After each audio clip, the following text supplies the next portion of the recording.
Hey, welcome everyone. I'd like to thank everybody for taking some time to join us today. My name is Paul Hartje. I'm the CEO of RevCycle Partners.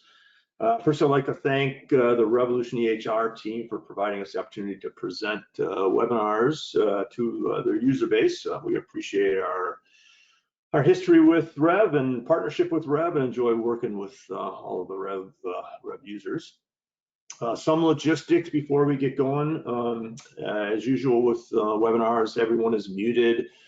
We will have a Q&A session at the end, so you should see in your GoToWebinar panel a place to enter questions. So feel free to send those in along the way, and we'll have a session at the end. We are recording this, so you'll receive an email with a link if you got to drop off early, or if you want to forward this to someone in the office, one of your peers, that would be great. But it will be recorded, and you'll get a link on that. So for those of you who are not familiar with RevCycle Partners, we provide various revenue cycle management services to eye care practices, outsourced billing, verification, credentialing services. We actually used to be part of RevolutionEHR, but spun out as a separate service company a few years ago. And today we're going to look at the topic of what a practice can do to prepare itself, set itself up for successful insurance billing. So that's the topic we're going to hit today. We have two experts that are going to speak and show some demos on the topic. Tracy Steenis, who's a VP of Customer Success at Rev, Christine Schneider, who's my co-founder here at RevCycle and who runs all of our service operations. We'll be doing a presentation. You guys want to give a bit overview on your background, just kind of introduce yourselves for those that might not know yet. Tracy? Oh, okay. I wasn't ready for that one. So, since most of the attendees are the Rev customers, they've probably heard my voice before. So I apologize that you're going to listen to it again. But I've been with RevolutionEHR since customer number one, and I'm going on 16 years. And yeah, it's been a fun ride, and it's amazing where we've come. And I miss Paul and Christine dearly, so I'm excited to present with them today. Yeah, getting the band back together. Christine, a little background on yourself? Yes, so I have been in billing for 20 plus years now, and in 2012 I did start working as customer support representative and trainer of the software with RevolutionEHR. Tracy is my former boss, and in 2013 I had the opportunity to start building RevCycle, and here we are today. Great, sounds good. So Tracy, as I mentioned, Tracy and Christine are going to divvy up the topic and do a couple of demos to highlight some of our points.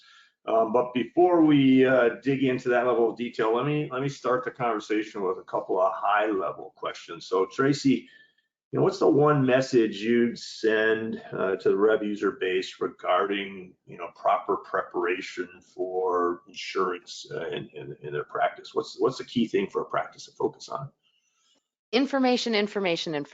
So Okay. it's a piece that we tend to overlook because we're in such a hurry with a lot of patients coming in. But if we take that time to gather the right information up front, that's where we set ourselves up for success.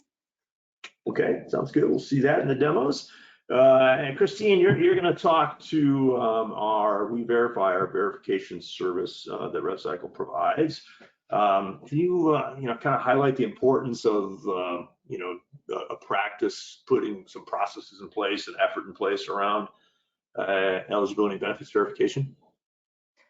Yeah, I think everybody understands the value of eligibility and benefits.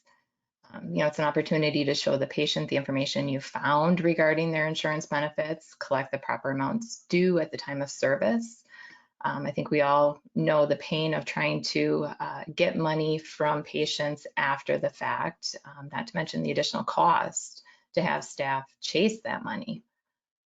Knowing that the plans are active, knowing that you have the correct insurance IDs, and the correct billing order sets you up for a smooth billing process at the end. And if you find that you need any referrals or prior authorizations, you can be sure to have them before the appointment.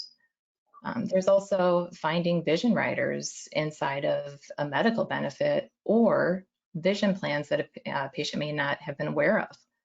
And lastly, I think that there's an opportunity for additional sales. If you have a patient coming in for a medical visit, but verified all of their insurances and found that they have vision benefits available, you can speak to that and hopefully sell to that.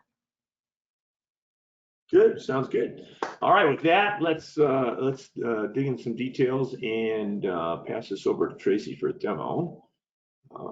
So give me a second here. Okay, this is not working. Hang on a second. Make presenter. There we go. Great. Let me go ahead and select the appropriate screen. Okay, you should be able to see my schedule. Paul, can you see that? Looks good. Okay, here we go. So, here we go. setting yourself up for successful billing starts with your first contact with the patient, right? Which is generally going to be on the phone scheduling their appointment. So Revolution has made the necessary patient information available directly from the schedule. That's going to allow you a more seamless way to input that information. Let's go ahead and schedule an appointment and take a peek. So whether you're using slots or you're booking an appointment manually, the end result is the same, right? So I'm going to schedule an appointment. By the way, when I'm searching for an existing patient, I love just typing in a couple letters of the last name, comma, a couple letters of the first name. Brings me up a nice narrow search. I pick my patient, I'm ready to go. I'm going to get this appointment on the books, coming in for a medical office visit, and we keep the, oops, I have some validations. Those are not pertinent to today's conversation. So we create the new appointment, and after you save that new appointment, you want to click on the details button. That's going to bring up all of the appointment details, and it's also going to include the insurance tab right here, where you're going to be able to view, edit, and add new insurance policy information for the patient. It's at this time while you're still on the phone with them where you can ask that patient to go grab their insurance cards.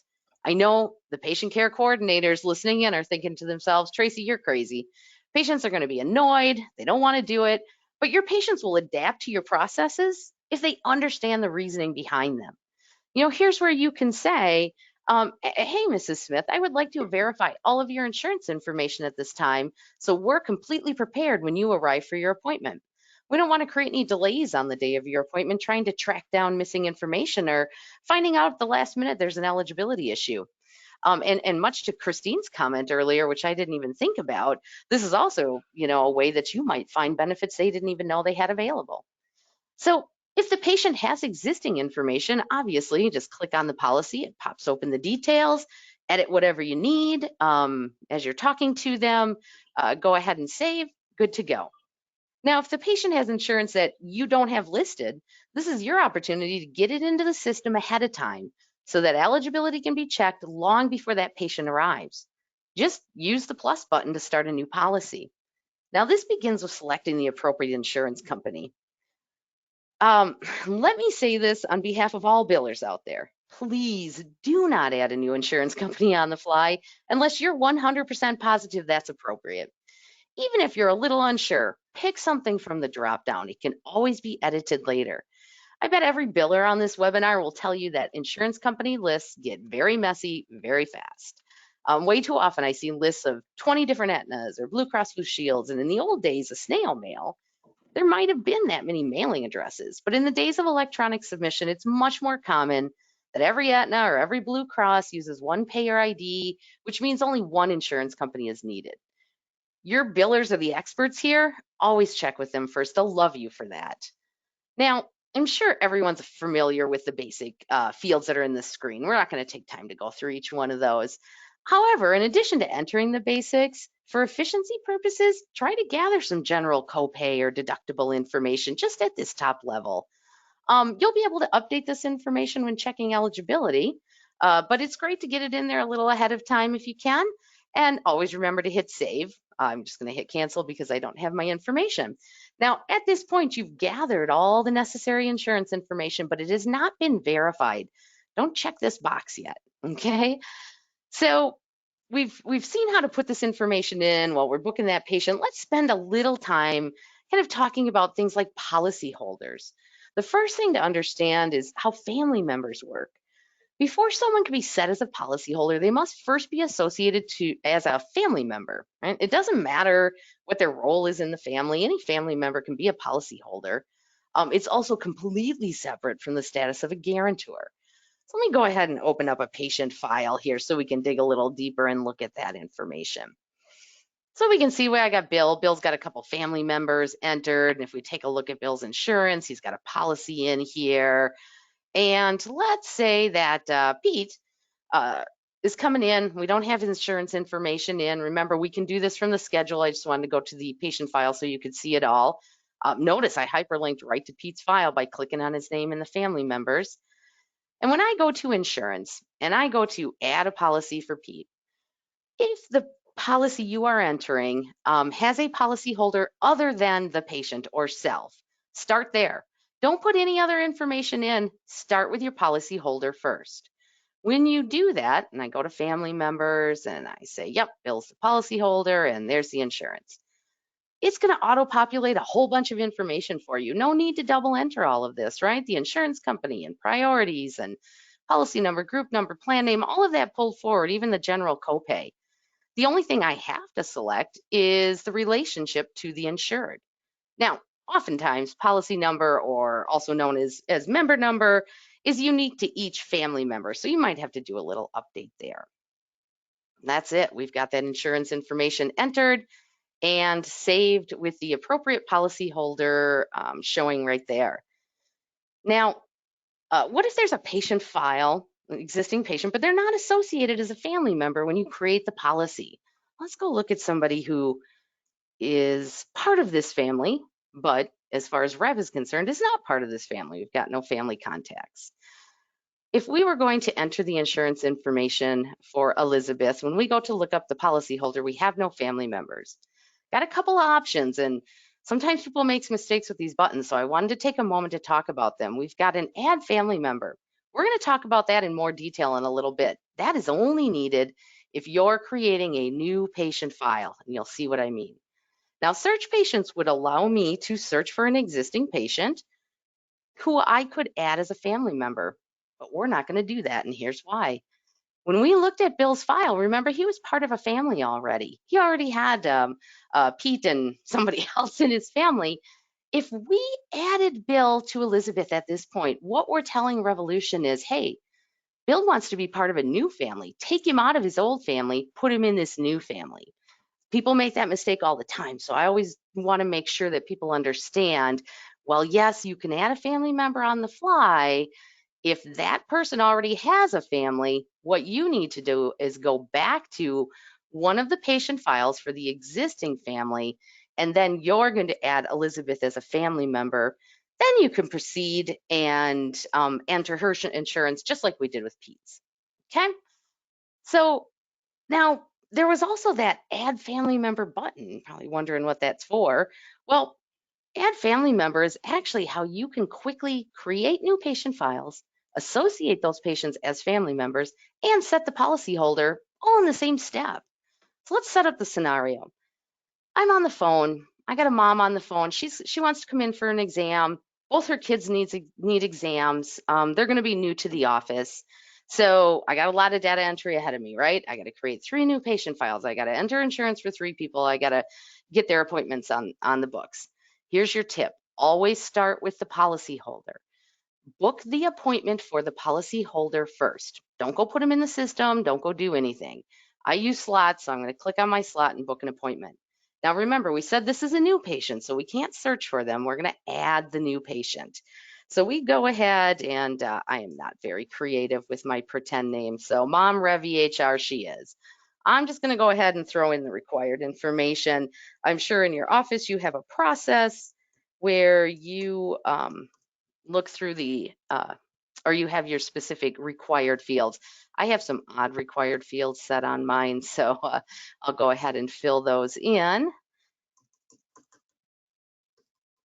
I am not very good at typing and talking. Last thing to put in here is an address. Now, did you know you can skip right down to your zip code and just put the zip code in, and it'll autofill city and state? There we go. Mom has been added as a new patient. Oh, but I have to pick a provider for her. There we go. Mom has been added as a new patient. We need to finish the booking process before we move on to insurance. Go ahead and finish whatever you need for the booking process and create that appointment, skipping my verifications. Just like we talked about earlier, let's go to the details and let's go to insurance. No insurance in there yet for mom? No problem. Use the plus button and go ahead and let's enter in the appropriate insurance information that you are gathering as you are talking to mom. Plan name, reading an insurance card is hard for even the best biller. It might be pretty hard for the patients as well. You're going to gather the information you can. Policy number or member number, of course, is the one thing that you absolutely need. But I'm going to throw a little extra information in here, and we'll say mom even knows she's got a $20 copay. We go ahead and we save this, but the window stays open. That's okay. We want this window open. We're going to go back to this policy holder. We're not going to change mom's policy holder, but we're going to use that button I talked about. So we go to family members and we hit add a family member. We're going to be able to add her kids right here and copy her insurance over in one step. So we have Samantha. Oh, I put mom's name in backwards. That's lovely. Well, I'll leave it that way. Samantha mom, and I'll throw in a date of birth and gender. Now, same address. Okay, yep, use mom's address. What does this checkbox mean? Well, it means, hey, do you want to link their addresses together? So if I change mom's or Mrs. Mom's address, it changes Samantha's. If so, leave this checked. If not, you can uncheck it and still use the same address. They're just no longer linked. Now we're linking them as family, so let's pick a role. This is Samantha's role in the family, not her direct relationship to mom. Here's the most important part. Copy the insurance. We put the policyholder in already. We're now adding a subscriber, so copy the insurance, and the relationship to the insured, who is mom, is child. We're going to go ahead and save. Samantha now has a new patient file in Rev. She has insurance, and she has the right policyholder. We have 2 kids coming in, so we're going to do one more really quickly here, just to see how fast we can do that. It would have been nice if I'd put the name in not backwards, but we'll go with the flow on that one. And we're not going to link those. We got another child. Most important, copy that insurance, set the relationship. That's it. Those patients are set up. Now I can just finish booking my appointments for Samantha and Nathan, and I am good to go. So I'm done with mom's policy. Notice her policy holder didn't change. And I'm going to finish booking. We'll just book one for Samantha here. Remember, she's already a patient, so now I can search for her in the database. There she is. And we will bring her in for a complete. We'll go ahead and create her appointment. Now, if we go to the details, what we're going to see here is that there is already the existing policy. It's all pulled forward. Maybe I have to adjust the member number, but I'm going to do one more thing. We got a lot of benefit information down here. And let's talk a little bit about that information, right? So the family or general benefits pulled forward automatically for mom's insurance. And if the benefits are the same for everyone, then you're all set. However, many times the benefits for kids or even the spouse differ from the benefits for the policyholder. As we can see here, there's a lot of different options to enter. We got exam benefits, and we've got materials, and we've got eligibilities and dates and all that good stuff. Again, most of the time you're going to get this when you're checking their eligibility. But for demonstration purposes, we're going to say, hey, the kids don't have a copay, only mom does. I'm going to put a 0 in for the general copay. And go ahead and save that. Samantha's insurance is updated. Now, why would you want to take the time to fill out all this information? And the answer is easy. It's all about the patient experience. When they're in the office, all the benefit information can be found in one place. It's laid out in specific fields. Maybe there's a couple of notes. But when the patient's in the office, they will feel like you understand their benefits. And that just helps increase their confidence level overall. Of course, it also sets up the billing side of things for a smoother process.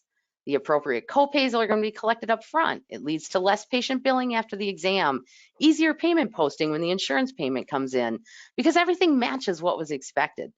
And again, you're going to collect a lot of this information, not necessarily on the phone from the benefits side, but during eligibility check. So now, when that patient arrives for their visit, you're still going to scan their insurance card. You got it all in there, but you're going to scan that card because you need that on file for easy reference should there be questions later on. No one wants to have to call the patient after the exam because they're missing information on their policy. So with the policy open, you're going to simply use your upload button after you have scanned the card, and it saves to a file on your computer. Revolution also does have some scanning integration, and if you're interested to learn more about that, just contact customer support. These folders are specific to every office. Mine look crazy because this is my testing environment. I'll just grab a folder. The choose file then allows you to select any files from your computer. I apologize, I have no idea what's going to come up here. Grab my file and I upload it, and we are good to go. Now, let's close this. And there's a big question. When does that insurance verified box actually get checked? Well, that happens after you've verified the patient's eligibility with their insurance carrier, something that I'm going to let Christine talk to in more detail. But if you're doing your own verifications, let me throw out one tip on how to easily see which patients have been verified and which have not. We, of course, have icons that tell us, but let's create a list. I'm going to sit down and do my verifications. In my report module under schedule, I can do an appointment search. These are filters that allow me to create a list of appointments for any number of reasons. For our purposes today, we want to find our non-verified insurance based on upcoming appointments. So I picked my location to narrow it down. I'm going to set in an appointment date range. I'm going to do this week. And I want to see all the insurances that have not been verified. So I go ahead and do a search, and there we go. Now, there's no need to actually leave this list. This is your working list. Yes, you could hyperlink to the patient file, but if you just single click anywhere but the hyperlink, it's going to pop open those appointment details that we looked at in the schedule. Remember, we've got our insurance tab.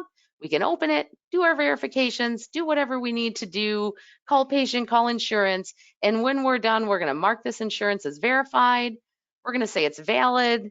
You could put notes in here, and you can save it. Of course, there is also the chance that, let's go over here, that we go to verify the insurance, and for some reason it's not valid, right? And that would probably be even more reason to put in notes. So let's go ahead and save that. Okay, so the next time I do a search, those two won't show up because they've been verified in some way. So this is my working list. If we hop back to the schedule, gotta do a little quick refresh here. Oops, I did not mean to go to today.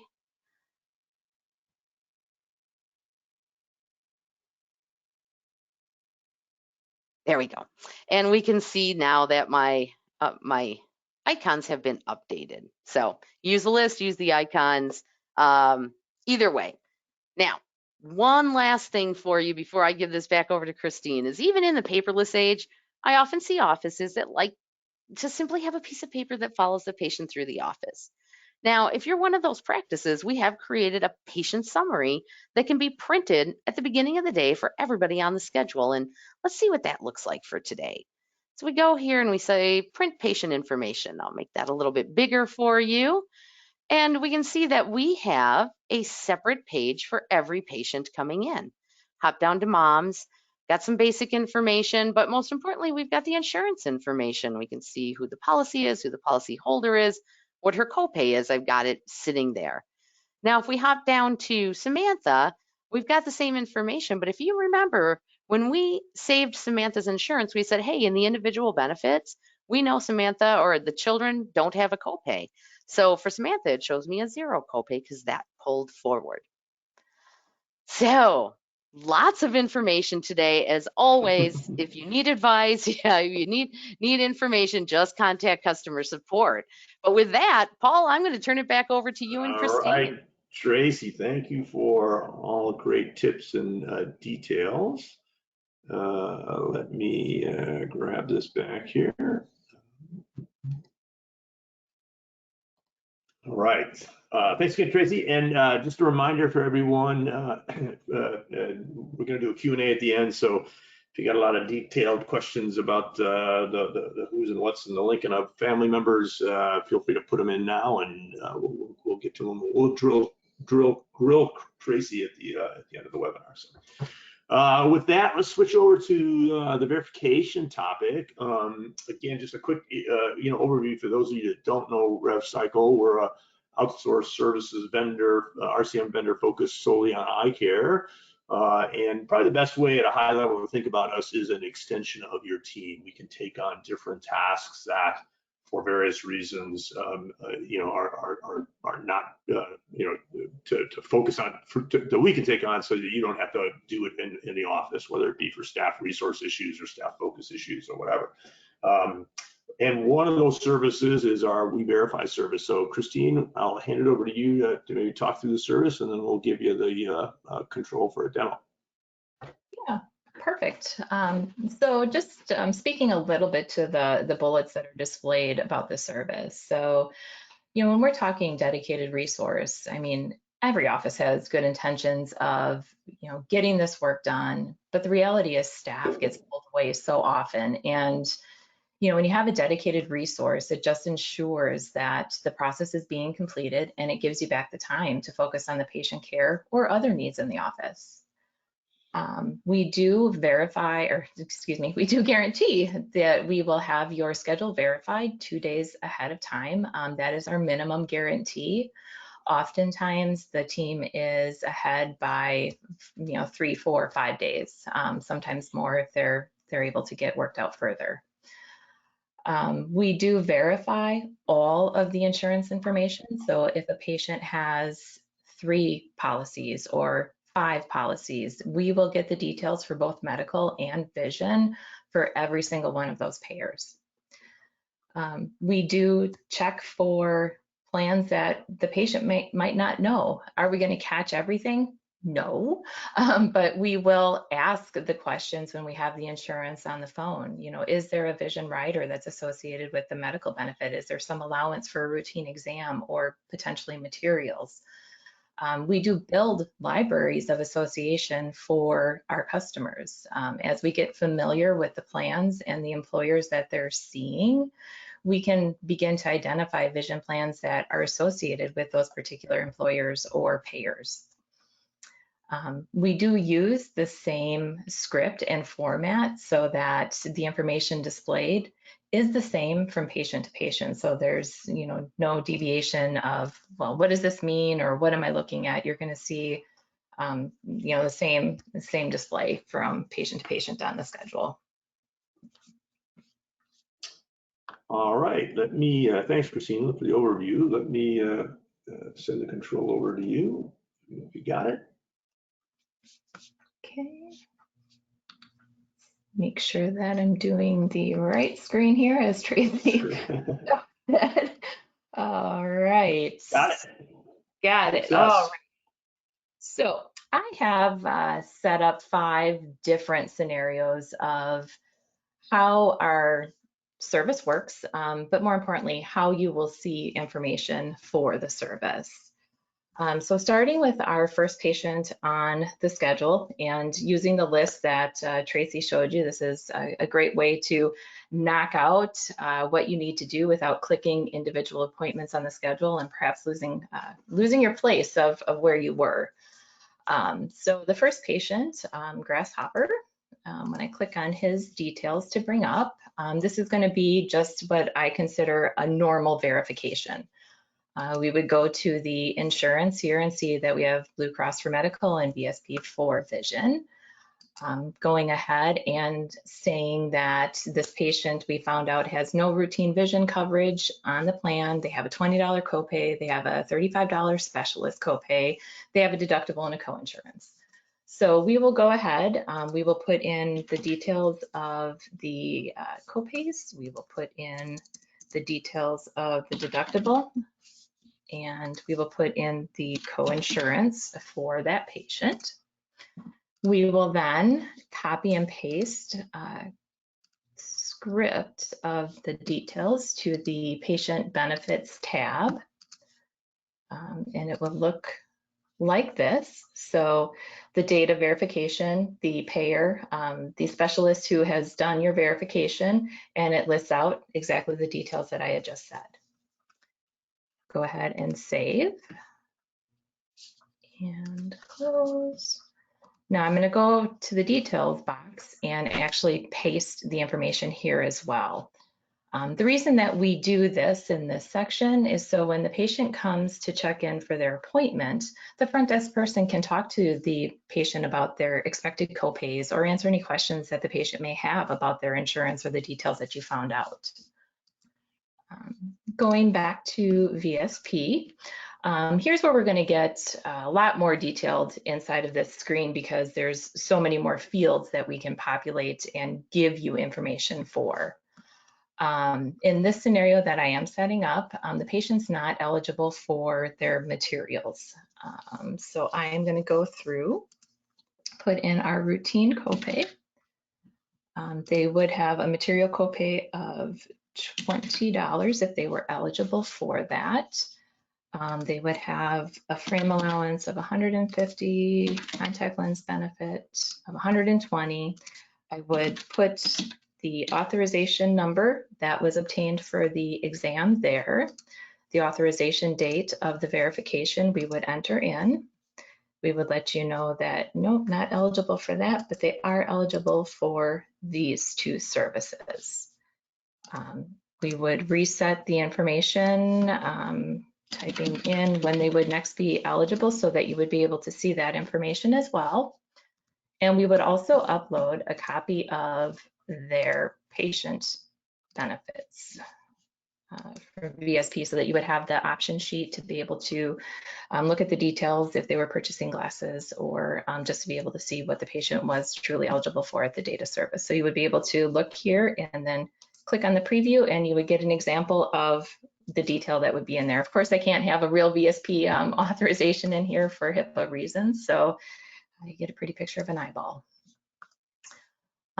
From there, we will also, again, paste the benefit details into the patient benefit slider for this payer. Oops. So that we can see again the date, the authorization number, not eligible for their materials, and then we'll list out the details of the remaining benefits. Okay. Going back to the detail, I'm just going to put that information here as well. So now we've got all of the information displayed for the payers. I am going to put this information in one more place and I will explain this in a little bit more detail a couple of appointments ahead of time, but we do list this here in the comment section as well in the patient chart. Going to the, and as Tracy said, insurance verified. Mark that once you have the insurance truly verified for the plans and the patient is good to go. So we're just going to leave this as valid and go ahead and mark that. The next example that I have set up is where the patient now has different insurance that we've identified. So what happens in this situation is we found out that Medicare is no longer the payer of record. The patient now has what's called an Advantage plan. So we're going to go ahead and actually deactivate the Medicare from the insurance pod in the patient chart because it's not a billable payer. I'm going to go ahead and update the Blue Cross. We are now making this the Advantage plan that takes the place of their Medicare. And we'll update the priority to make sure that you're aware that this is the primary payer now. Also want to give a little tip of how you can use your insurance types to better identify and communicate information internally for your staff. If you were to find a vision rider or some sort of a benefit, you can actually, list out what that type is, just to give more details and more information. So I'm going to go ahead and put a max benefit. This particular replacement plan is one that has a $500 exam and material benefit associated for routine, but it's also their medical, so there would be copays associated if the patient came in for a medical visit. Putting in that copay, and I'll go ahead and paste the details. This will be the last time that I will be copying and pasting in this much detail here, but just to give you guys an idea of what the scripts do look like. And putting this in my details box here. Save, oops, forgot the insurance verified. And then I will put this again, just as a reminder in the comment section here. So the next scenario I have is the contact lens eval. So this is actually one type of template or visit that we do not verify the benefits for. Reason being, a lot of times if they're coming in for an evaluation, they've recently had an appointment. So I can see that this patient was in on 7/20 for their comprehensive. They're coming in to finalize their prescription. The benefits that we obtained at that initial visit are still going to be good. So when I come into this patient chart then, here's the importance of the comment section, right? It easily displays what was obtained at their last data service. You can see what may have been available for the patient with VSP. I can open up my VSP and I can see I have an upload in here for the exam and for the materials. That is a patient, or excuse me, not a patient, a practice preference that we define when we onboard new customers, whether they want authorizations all in one, or whether they want us to obtain separate authorizations so that we can bill out exams separate from the materials. What's also handy, I think, coming back to this section is if the patient had ordered glasses and actually used their material benefit, you're going to see that detail also displayed in their orders pod so that you know that contact lenses would be out of pocket. The other reason that we put the benefit details into the exam is for the doctor.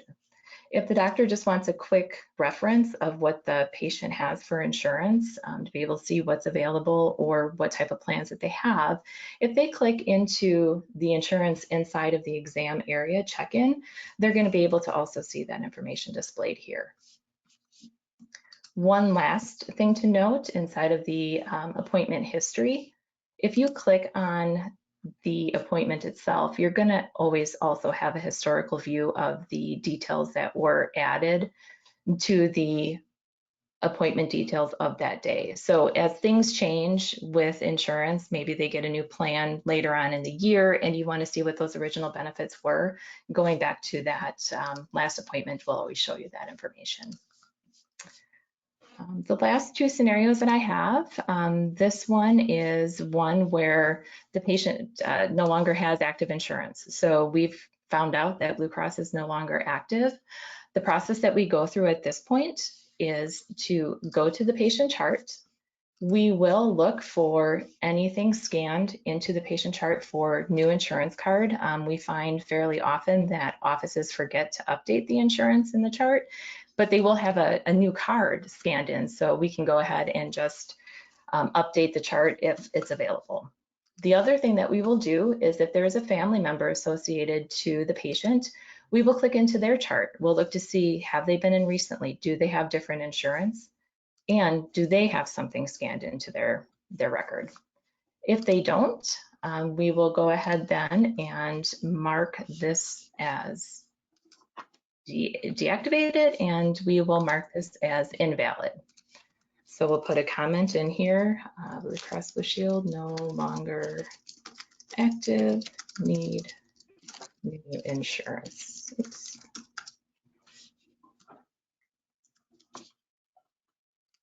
And then we will also put that into the details box. So again, the front desk can see that when the patient comes in.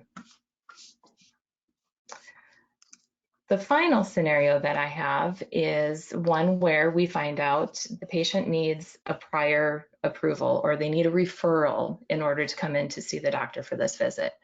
We will go through the steps of adding the benefits in. We will mark the insurance verified, but we will also task our contact at the office that a referral is needed. We'll set the due date to the following day because it is time sensitive.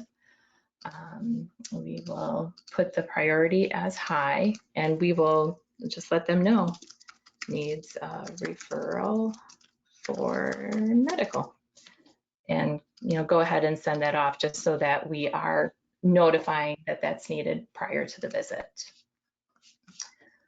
Let's see, I'm trying to think if I have missed anything, but I think that gives everybody the general idea of how we go through the benefit process, how we display the scripts, and where we put the information. Great, thanks, Christine. Appreciate the overview. Let me bring the screen back. All right. So again, now's the time to send some questions in. We got a handful of them, but always happy to take more questions. Let me do a quick overview on the We-Verify pricing, and then we'll jump into the questions for Tracy and Christine. So our pricing is for the We-Verify service is based on number of patients verified. So we go through a month and we tally up the number of patients that we verified for you for the month and charge you accordingly. It starts at $375 for patient number 1, and you can see there's a tiered pricing model based on quantity. We do monthly billing. There are no long-term contracts, very similar to our billing service. We just ask for a 60-day notice if you decide to bring the activity back in-house, or if your practice gets bought by somebody. We just ask for 60-day notice so that we can kind of wind down the account and transition our resources. So that is our We-Verify service. With that, you guys ready for some Q&A? Tracy, you ready? You guys might want to unmute. Let's see. Let me start with a couple of detailed ones for you, Tracy. First one is, I don't understand what role I should pick when I'm linking family members together. Oh, yeah, that's a really common question. So a lot of people make the mistake of thinking of the family role as a direct relationship between two people, right? I'm linking a husband and wife, so I make one the husband, I make one the wife, and then I go to link the child, and now dad looks like a husband, right? So it's meant to be the patient's role in the family as a whole. I would actually recommend that you really narrow it down to generics. You know what? They're a parent in the family, they're a child in the family. We have blended families. There may be different ways you want to indicate some of that, but it's not a one-to-one relationship. It's a person to the family. Okay, great. Good clarification. Another application question or rev question for you, Tracy. Question, comma, why is it that once we click the verified box, we can't undo it?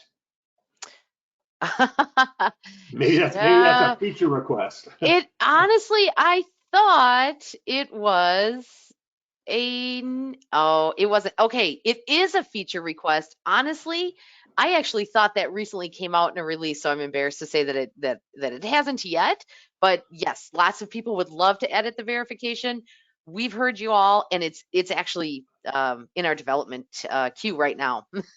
Cool. Can I piggyback onto that, Paul, just with yeah, sure. how we handle it? Absolutely. So, Absolutely. if we mark something invalid and we're out several days and the office is reviewing their schedule ahead of time and they see that we've marked something invalid, but they get insurance information, as long as it's before or past that 2-day mark, we do go and look at the schedules and check for add-ons and all of that. If we catch it, what has to happen is the office needs to reschedule that appointment in order to give us the opportunity to see that there's new insurance and it's no longer invalid. So in other words, you're looking for the feature change as well. Yes, yes, they're kind of in that top list of requesters, honestly. Okay. All right, Christine, I got a couple of we verify questions that are kind of related. So let me do both of them for you. First one is, do I have to sign up for RevCycle billing to get RevCycle verification? Oh, no, we are a custom fit opportunity. So if you only have eligibility and benefit needs, you can sign up for just that service. You don't have to have, it's not an all or nothing. Yep, same is true with the credentialing side. So all of our services are independent of the others from that perspective. And kind of a related question, Christine, for you is I use RevCycle billing. If I signed up for We-Verify, would my billing rep do that work? No, so we do have defined teams that focus on the various services. So we do have a full team of eligibility and benefit specialists that's all they do. Whereas the billers that are inside of the Rev side, or whether it's the other platform side, all they concentrate on and work on is billing. Sounds good. All right, Tracy, a couple of app ones for you. How do you link children for insurance in divorce situation? Child lives with mom, but is under dad's insurance. And I'm assuming that this question is saying they don't want a single family with mom, dad, and child. That detail. Yeah, yeah.